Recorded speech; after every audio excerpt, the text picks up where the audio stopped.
So hello everyone, this is the Sports Show podcast, and today we're joined with Sam Creasey. How are you, mate? Very well, thank you. Yourself? Yes, mate, I'm alright. So we'll just get straight into it. What got you started in the fighting? Uh, into MMA. Um, I finished playing rugby when I was maybe 20 years old, I guess. And then I had a year of not really doing a great deal. Um, Probably getting into a little bit of trouble, I guess. And I really needed like an outlet for that. I don't know, my energy, I guess.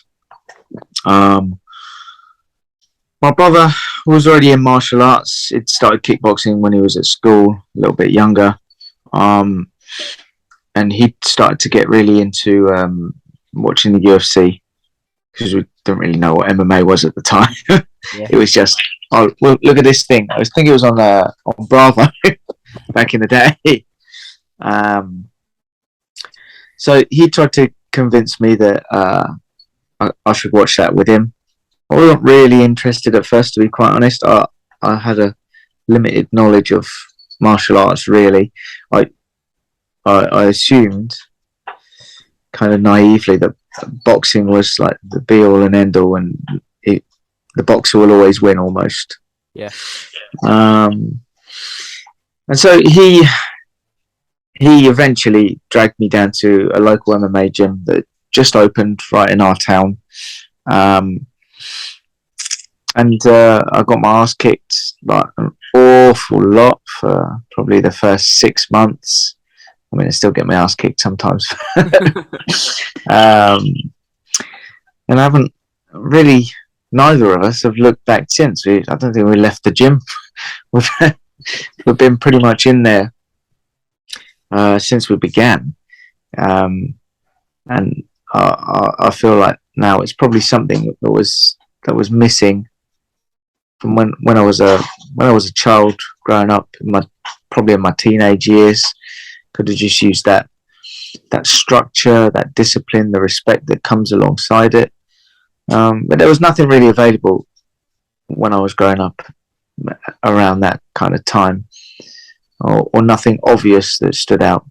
So yeah, Yeah, yeah. that's my entry into martial arts. Brilliant. Then you went pro and you had a very successful first few fights, going 5-0, and then there was a sort of a period where you're supposed to fight for four fights, is that right? And then they all Yeah, fell through. yeah. So you were out of the cage then for a year. So that must have been frustrating. Uh, it was, but most of it was my fault, to be quite honest. Um, I am. I've had a funny route into this sport. I've never really had like. I've been coached at times, but the majority of my coaching for MMA at least um, has been through trial and error. Um, Few of us in the gym together, trying to improve, neglecting things, realizing our mistakes, incorporating those things, learning how to wrestle, learning how to strike properly, and eventually, once I'd kind of accrued enough experience as an amateur, it was almost decided for me that I would be turning pro at some stage Yeah. because I'd had such a successful amateur career, um, which all went swimmingly up until probably the maybe the fourth fight, really, um, where with regards to the weight cutting, everything I was learning was online basically. So it Oh was yeah, yeah. how to weight cut, and it would go through like just these numerous articles on wrestlers' weight cuts and everything along these kind of lines. And so I've done everything from try to cut from 15, 20 pounds at times, which almost killed me, to a zero cut where I've been on weight way before. Um, And so yeah, we made quite a few mistakes on the way in and around that time as well. There were fights that fell through because of my own errors, really. Like putting things in my body on fight week that I had no idea would like negate some of the weight cutting Yeah. protocols. Um, Assuming that saunas would be available when we get to a venue with just a tiny little bit to cut, um, and stuff like that. So there were a lot of errors on the way. I mean, I still make errors now, but my weight cutting regime, my training routine is pretty much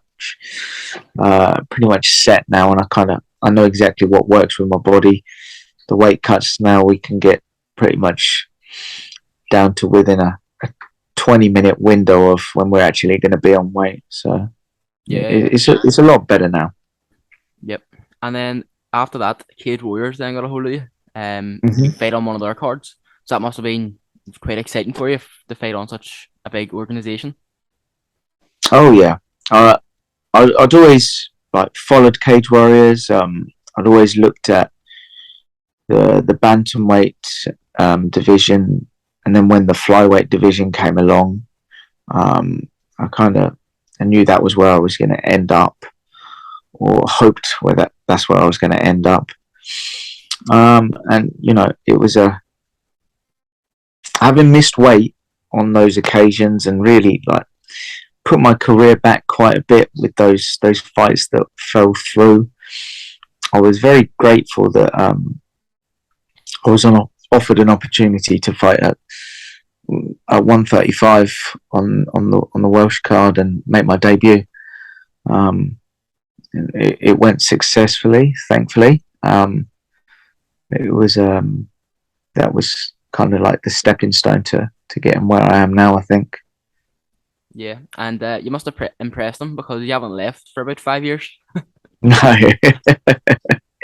yeah, I mean, it really when I fought on the Welsh card for my debut, I think it was the first time that they got the fight pass deal as well. All right. Okay. So and then we were bumped up from the undercard to the first fight of the main card. So it's going to be the first one live on UFC Fight Pass. So it was a really good opportunity for me, and that's been pretty much where I've been since. Just give me a platform, and I will try and perform and show the world what I'm capable of. Yeah. And then after that, you had your first title fight, didn't you? Mm. And then you, unfortunate loss anyway. But how much did this want to set you back into the ring or the into the cage? Sorry. um, it was another great learning experience, although I didn't feel it at the time. A lot went wrong in the lead up to the fight. We had a few niggly injuries, which kind of negated a lot of the stuff I wanted to do in the fight, and left me almost trapped with what I was capable of in winning that fight. The weight cut as well, it was too easy. So what I'd done, this was my first time making 125 pounds on the dot. So I'd convinced myself, right, you don't need to, you want to be on weight beforehand. So stop doing any weights and cut out the carbs like Yeah. 5 weeks before, which meant I was in, you know, I looked terrific, and I thought to myself, okay, this is great. I'm on point. I haven't got a big weight cut or anything. People afterwards tell me like everything had shrunk so much. Like he had no legs anymore. He had no ass anymore. No back. So it was a learning experience again then, and that's part of the weight cutting experience that I've got from this as well. Like, if you do it too well, you're going to come in massively undersized, and then against somebody like Nathan, who's enormous at the weight, that was even more obvious. but it did set me back a little bit. But I don't think I wouldn't have been ready for a shot in the UFC or anything else like that then, to be quite honest. You see, if I'd have won that, and I feel like I was on my way to winning that before the finish, I probably wouldn't have changed anything in my training camps. I wouldn't have changed anything to do with my weight cuts. And then, the next one that come along, somebody would have, really hurt me then. Yeah. And then after that, you had your sort of comeback fights, and then you fought again for the title, your second time. Yeah. And unfortunately lost again. But Yeah. this must have had a sort of negative effect on your head. Sort of, were you doubting yourself, or what sort of effect did it have on you? To be quite honest, that the fight with Samir, I felt like I was very comfortable in that fight. Possibly too comfortable. When I got caught with the shot, I never felt like I was out there at all. I felt like as I was getting back to my feet, the referee had already made the decision to stop it. And we've spoken since. We've like kind of had a conversation about what happened, and I can understand his point of view as well as like I know that I was still 100% in that fight, and it's one of those situations. I could have been really, really down upon myself, but what's the point? It's gone. Nobody's gonna go, oh wait, you're okay. The referee shouldn't have stopped that. Can we just rewind a second? Yeah. that has been and gone. A moment where I drop my hands, get caught by a shot. Oh, I feel like again in that fight I was probably dominating up to the point where it clipped me, and so it was another learning curve, something to dwell on a little bit, but recharge the batteries almost. And I've always known that I was gonna get the title. I'm always gonna continue fighting until the clock runs out on me. And so it was kind of inevitable in my eyes that eventually we'd be working our way back to another title shot. Yeah, and that's exactly what you done then. You got your title shot, and for the third time, which is incredible. You must be so thankful anyway from Cage Warriors, but you won for the third time. You won the title. How did this make you feel? Yeah, really good. It felt like it was, it had been coming a long time. I felt like I was, without trying to be too arrogant, I felt like every time I fought one of these guys, I just had a little bit more. Yeah. And I was just a little bit of a level above them. That I would always find a way to win against these guys. And even though I'd lost on a couple of occasions for the title, and like people probably expected me to give up, I knew I was better than a lot of these guys. And I put so much into it, and like it's my life. I knew I was going to get back to another title shot. Yeah. And just before we go, then, what's next for Sam Creasey? What do you want? Is the UFC in your eyes for the next fight, or are you expected out in Cage Warriors again? I'd love the UFC to call. If they do, absolutely wonderful. That's where I belong. I am one of the best flyweights in the world. I can compete with any 125 on my day, and I think I'm capable of being a world champion in the UFC. But if the shot doesn't come across now, then I will defend the title again, and I'll show my skills once more.